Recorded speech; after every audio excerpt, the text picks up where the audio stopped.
two amazing players, and who better to introduce them than Bart the Bard?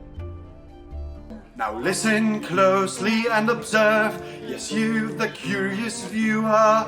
Thus enters the ring BigKukuRUzina, formerly known as Ilua. He will be fighting fiercely, no doubt with every stride. The number 2 open winner, with a doggo by his side.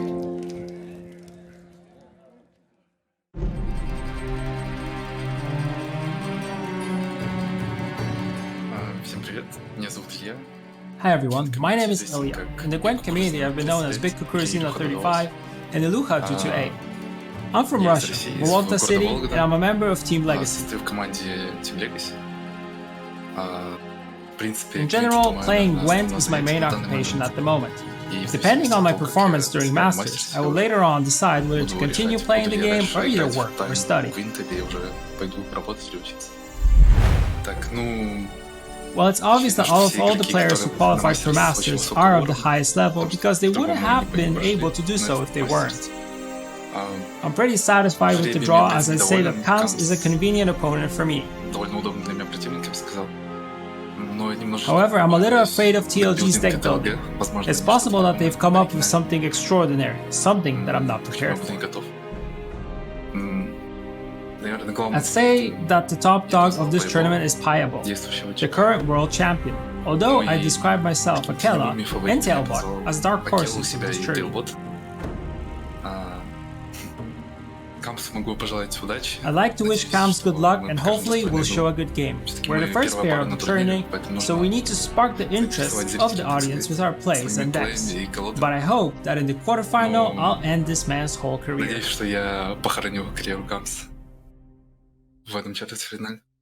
Watch closely as the youngest one will try to match his might. For he had played a thermost battle with furor and excite. Bear witness to young Kams. Will he get what he wants? Well, recognize the fact he seized so many crown points.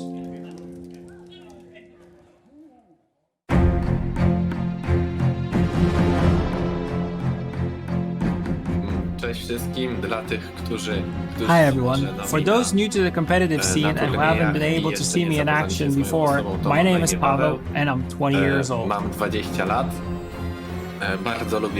love to sleep, eat, watch a good movie, play a good game, go to parties, and I'm a member of Team Leviathan Game. However, this time I'd like to thank 3 guys from Team Elderblood for helping me with preparations for this tournament. Trusky, Osmer, and Zoltan. Big thanks to you boys.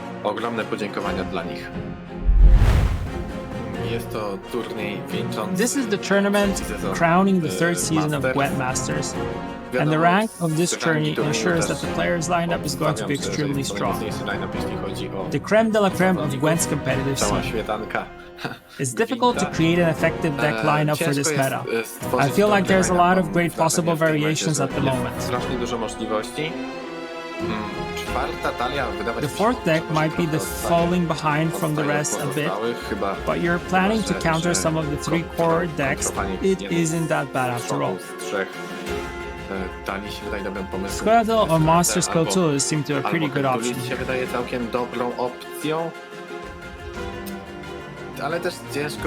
However, it's a tough one, because your opponent might predict the target and pick something else. I got Iluha as my opponent, and I have to say that he's definitely one of the best players out there.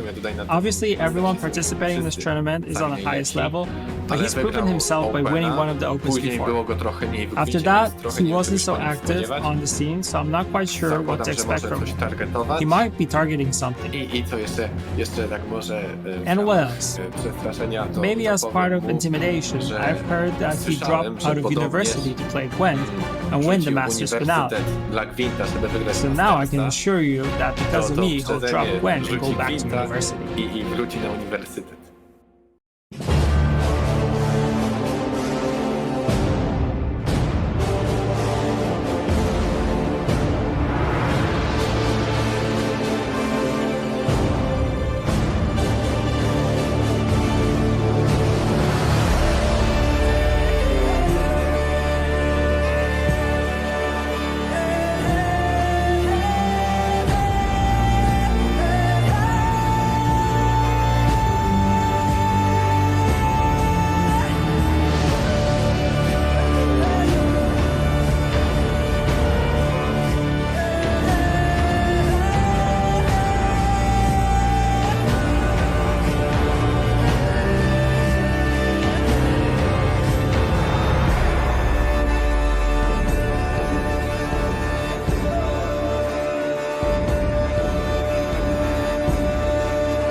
an alumni back from the practice makes perfect. If he practice makes perfect the Banner student, he's going to get a Banner student back, and that's only going to have patience 4 or 5. 19-point Gord. Kams has played his last card. We're a 45-point deficit, but these alumni are boosting for 10 each. That's 30 points of boost. And then the casting contest getting you another 10 boost. This is gonna be just enough for Lua. Look at that relief. He gets his alumni list through by 1 point in game number 1. Unbelievable. That came down to the absolute wire there and masterfully played by BigKukuRUzina. Again, it was such a hill to climb, but slow and steady. Like they say in the Mage School, Shinmiri, practice makes perfect, and that was a matchup that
Big Cuckoo is thinking, maybe I can just snipe that fan art student and get an extra point on my Junod. 17. Yeah, that was basically the play there. You just want to maybe roll the dice one more time to get that squeak out that one extra point. Is that going to make the difference? Well, here It's it a comes. 9. Junod plus a 6 on the Mushroom Truffle. It's 1 point. Another 1 point game, this time going in the favor of Cams. These are the closest games I've ever seen at the start of a Gwent Masters tournament, Flake. Oh my god, these players are really squeezing out every point.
the point totals here.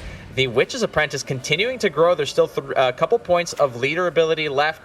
Gord, as big, bad, and nasty as it may be, isn't gonna be enough. It gets heat waved into the Nether Realm. Kams is not gonna have enough. Big KK goes up 2-1 here in the quarterfinals of GWENT Masters.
quickly because there's not enough time to play Morkvar Guard of Terror and then Hammond afterwards. But the lead is now 50 points, Blake. Yeah, I mean, this is going to bite real deep into it. Keep in mind, Cam still has 3 leader charges left. That red haze is looking ugly, though. But you do have double mushy truffle. It seemed like everything was going Cam's way. Finding the mushy truffle in round 2, some carryover value, but the cards were just not behaving. All those big boy cards that Cams was looking for were all wearing lead shoes, friends, at the bottom of the deck. They didn't want to bubble up to the top. Big KK, look at him. He's just waiting. He's got a massive lead here. He's just waiting in the wings. He's going to boost up, get that Bear Witcher up to a safe play, and here comes the rest of it. Double mushy truffle in 3 leader charges is not enough, as Big KK is going to go to the semi-finals of GWENT Masters with a card left in his pocket. Doesn't matter. Big KK wins the first quarterfinal match of GWENT Masters Season 3. Yes, and Big KK survives the hard target lineup, maybe just by the skin of his teeth. You know, these last couple of games haven't been that close, but it all came down to that Northern Realms matchup. Him being able to get that win by 1 point in game number 1 might have been what sealed the series for him. Well, when, Cams came into this matchup targeting Alumni. The first matchup, Alumni. The first loss was to Alumni, and there goes the whole song and dance that he tried to bring to the party. Unfortunately for Cams, it was just tough. That third game felt so painful, where every card that you're peeling off the top were so painful to watch. They were not helpful at all. Pellar, Red Haze, these are targeting cards that did not get the job done. Again, the tech choices that were made, cards like Harold Houndsnout is an awesome card to throw into there in that mirror matchup. Unfortunately, when everything else is not working your way, there's not much you can do. You just got to sit back and just take it on the chin and say maybe next time. Yeah, he went for a strategy. It almost paid off, I think. Like, it's a big question of what if, because it looks like on paper it looks like a 3-1. It looks like, you know, the other matchups weren't great for Cams, but it's a big what if he had found that win in the first game. Who knows? Maybe he could have shut Northern Realms out. But yeah, it was possible. This is the risk you take. This is the risk you take with targeting lineups. If by some unlucky draw your opponent's able to squeeze a win with that targeted deck, you're probably looking at unfavorable matchups elsewhere because your deck is so geared and so teched for that one matchup, it's going to suffer elsewhere. Yeah, it's definitely going to suffer again. I would love to hear over the history of these major GWENT tournaments, what is more successful, targeting strategies or just going with the best decks. Nonetheless, we do have Pavel Berja, who's standing by with our first winner of the quarterfinals of Season 3 GWENT Masters. That is BigKukuRUzina35. Hello there. We have the first winner. How are you doing? We also have Hester standing by, so he'll be translating. How are you doing? I think that was quite smooth for you. Скажи нам немножко, как себя чувствуешь? Ну, это довольно прошло хорошо и легко, кажется. Я очень сильно нервничал перед матчем первым. Ну, потому что знал, что Скитель это мой главный шанс вывести Север из игры. Соответственно, если это я сделаю, то я, скорее всего, выиграю всю серию. Ну, так получилось. Так что я очень доволен собой. Но еще хотел бы сказать, что мне очень жалко Камса. Это просто какое-то катастрофическое невезение в некоторых играх было. Надеюсь, он не будет... он будет расстраиваться, но я извиняюсь перед ним, так сказать, за то, что нахайролил.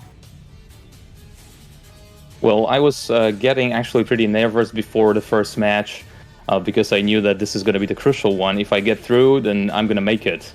And I'm happy that it worked out. I'm satisfied with my performance, but I wanted to say just sorry, and I feel sorry for Kams because he's got really unlucky in some of the draws, in some of the matches. So I hope he's all right.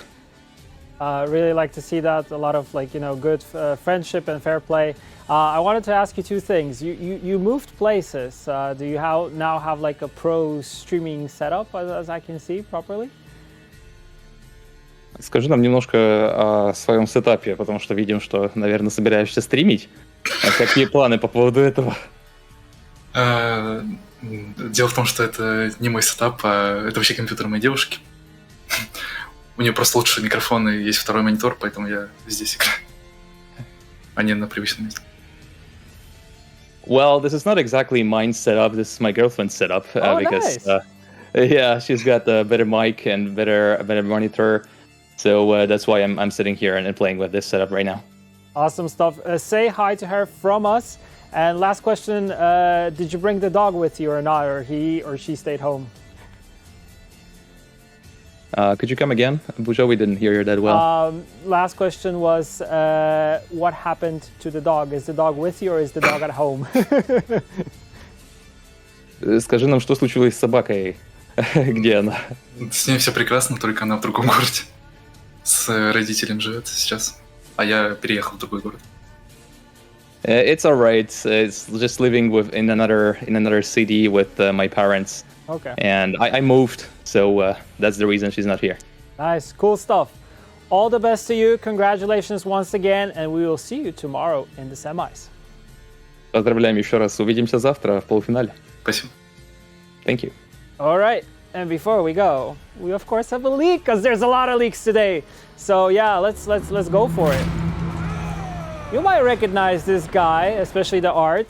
He's a human warrior. He's a king. King Bran, veteran. Deploy, boost self by 0, increase the value by 1 whenever excess damage is dealt to enemy units. At the start of the game, trigger the veteran ability of your units. Art by Marek Made. Yeah, really cool stuff. All right, enough from me. Back to the analysts. Hey, Specimen! Great to have you here on the analyst desk. Welcome. What do we have? Hey Shin, lovely to join you. And I have to say, that first game we saw in that series was probably my favourite game I've watched of Gwent this whole season. We're going to take a real deep dive to look back at the key moments. Of course, Kams targeting Northern Realms, and at the first attempt losing by just 1 point. There were some key moments. Before we do that, quick chance to talk about King Bran, Shinmiri. What do you think about this new card, King Bran, that's going to be coming out on Tuesday? Yeah, I'm very excited. I have personal bias for the veteran tag because I got my start playing a veteran archetype, and this card has a really interesting passive that I want to focus on. At the start of the game, trigger the veteran ability of your units, which include himself and other warrior cards like Skjordal, Onkrite Raiders, Onkrite Invade, or Turshek Invader. I think there's definitely more as well. Iced Turshek also has veteran. So this passive is really strong, and it's got this excess damage thing, which feels nice because a lot of times as Skellige, you're going to overkill things from time to time. And so that just gives you a nice little bonus for round 3. Yeah, it definitely seems sort of like it could be Gord type card for Skellige, like a big finisher. And yeah, definitely getting that Skjordal to 6 strength in a devotion deck, that means he's going to be dealing 6 damage. So really excited to see what players come up with. But we have now got a chance to look and take a deep dive at the very first series in this game. Again, Kams targeting Northern Realms. And I just wanted to start off with the very first play from BigKukuRUzina. He goes John Natalis into Amphibious Assault, and what he does here is he finds his defender. And the reason for this is that there's a chance that Kams has missed a Purify in his opening hand, and he's just hoping that this defender can survive, and therefore he's got a better chance of some of his Aretusa students sticking. However, Shin, it started off terribly for him because, in fact, Kams did have the answer with this Moondust across the board. So despite it being such a bad start for BigKukuRUzina, he still managed to, of course, just get the edge in this series. Yeah, I know. I agree with you. I think like BigKuku's really desperate in this situation, so he has to kind of do the skill check to see, did you draw your Purify? But Kams has a lot of possibilities to getting it. He has the Purify Bomb, he has the Peller, and he has a Royal Decree for the Peller. So Kams does have the answer here, but BigKuku's still able to pull more tricks out of his hat, isn't he? Yeah, absolutely. And after this defender was purified, BigKuku does another skill check where he just plays his Aretusa student and uses his tactical advantage on it and just hopes that there's no epidemic. But again, Kams passes that check and does have the 9-point epidemic, working in a very similar way to a heat wave. You'd be quite happy to heat wave this in many ways, so showing why he was playing Epidemic. So despite such a positive start for Kams in the series, it still went a little bit wrong elsewhere, and we're going to jump into exactly why that is. Spessy, I just want to touch on that. You Sure. said Epidemic was basically a heat wave, and I totally agree. That's a 5 per vision heat wave, Spessy. Epidemic, officially the most overpowered card in the game. Yeah, I wouldn't recommend adding it to many of your decks on ladder Shimir, but that's the beautiful thing about targeting lineups in tournament gameplay. You can include those cards to... All you need to do is just win against this one deck, which of course didn't quite work out. And here is the end of round 1. BigKukuRUzina, he plays his Aretuza student. He's obviously expecting it to get removed. Kams does have the option to remove this with his leader charges here. He's got 2 leader charges, so he could go full leader. The problem with that is his Sunset Wanderers is moving to the end of his hand. And so if he gets uses his Sunset Wanderers and his full leader, while he'll win on even, he does remove a lot of the points from his deck. So what Kams decides to do instead is he decides to take this pass. BigKukuRUzina then has an extra turn to just play his Envoy. Top deck, I think it was a casting contest in the end. But importantly, continue the Aretuza student to get a little bit more patience. And this is the Aretuza student that's then revived by Shani in round 3 and survives nearly the whole round, Shimiri, which is what resulted in these alumni playing for so many points. Yeah, that's the student, the little student that could, the one that lived and got to 10 patience. Huge carryover play for BigKukuRUzina here. Getting the student started a little bit earlier, and maybe we can take a look at round 3. Yeah, because absolutely. BigKuku got to a long round 3, which gives him a lot of time to build up patience for those students. If Kams, for example, had won round 1, he could have pushed round 2 to kind of split up the round length, get Kuku to commit a student or 2, and then pass. Yeah, and here we see BigKuku a few cards into round 3. He plays his Shani and he revives that Aretuza student, which is instantly going to tick the patience up one further, giving his alumni those few more points. And at this moment, Kams has missed quite a few cards. I don't think he had great access to D-bombs either in round 1, which meant he couldn't answer that cleanly. He still has these double making bombs, but of course with the front row being full, while it can bleed, it's not going to actually switch the engine off. It's going to continue to gain patience.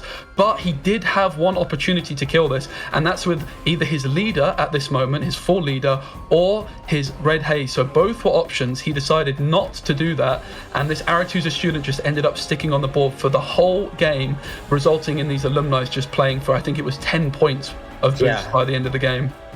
I think that's a really good point. I think the move that Kams ended up making here was red hazing the Shani instead of the student, and maybe a play that when Kams goes and looks back at the replays, maybe he ends up regretting this, because yes, killing the Shani is killing a threat, but actually killing the Rafards, my mistake. Yeah, a different engine. But if you kill this student, it's doomed already because it's already been resurrected once, so Shani can't re-resurrect it again. And even if BigKuku is able to get another Aretuza student, maybe from like the Chapter of Wizards, for example, it restarts his patience at 0. Whereas this one has already built up to like 4 or 5. So that is potentially like 16 points less on 4 alumni later down the road.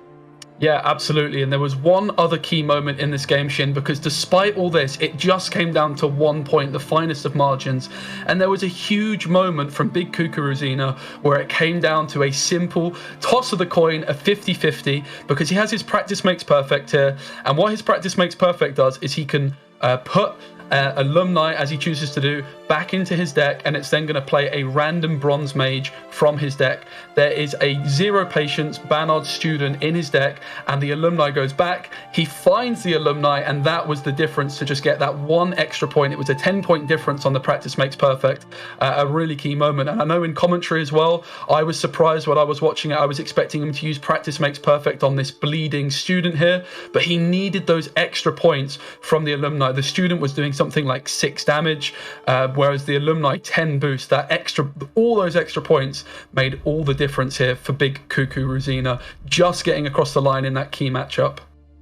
Yeah, and that's a really, heads up play by BigKuku, because you gotta, as a top player, you have to evaluate how desperate you need to be in certain situations. Like, do you play it safe, or do you go for the go for the Hail Mary, and that's the only way you win. Here, Big Kuku recognized he needed to go for the Hail Mary, got lucky, and won the game, which leads to him winning the entire matchup. So, I mean, definitely like great play by Big Kuku, and also, you know, tough luck to Kams, because he came up with a really good targeting lineup, in my opinion. And in order for the Northern Realms to squeeze out a win by 1 point, Kuku had to get lucky, play really well, and Kams also drew rather poorly because didn't get like the heat wave, didn't get the D-bombs. Yeah. Absolutely. And just to round this out, Shin, there was a really funny moment I just had to replay. Big Kuku, in the one game he dropped, he has a Burner Brand. His Quen has got 3 targets. It's got 2 Bear Witches, 1 Junod. Of course, this game came down to 1 point. And I think Big Kuku's done something to upset Burner Brand here, because she pulls both of the Bear Witches on top of the deck. Of course, that means that Quen can still play Junod, but you don't get that extra 3 points that you would get from Quen synergizing with the Bear Witcher. And of course, that meant that he dropped that series. So it could have maybe even been a 3-0 in a different time. But yeah, that is all from the Analyst X on this moment. Probably one of my favorite games of Gwent all season long, that very first one. And we are now going to be sending you back to, well, it's going to be you again, Shinmiri, with Flake, with a little look at the updated bracket.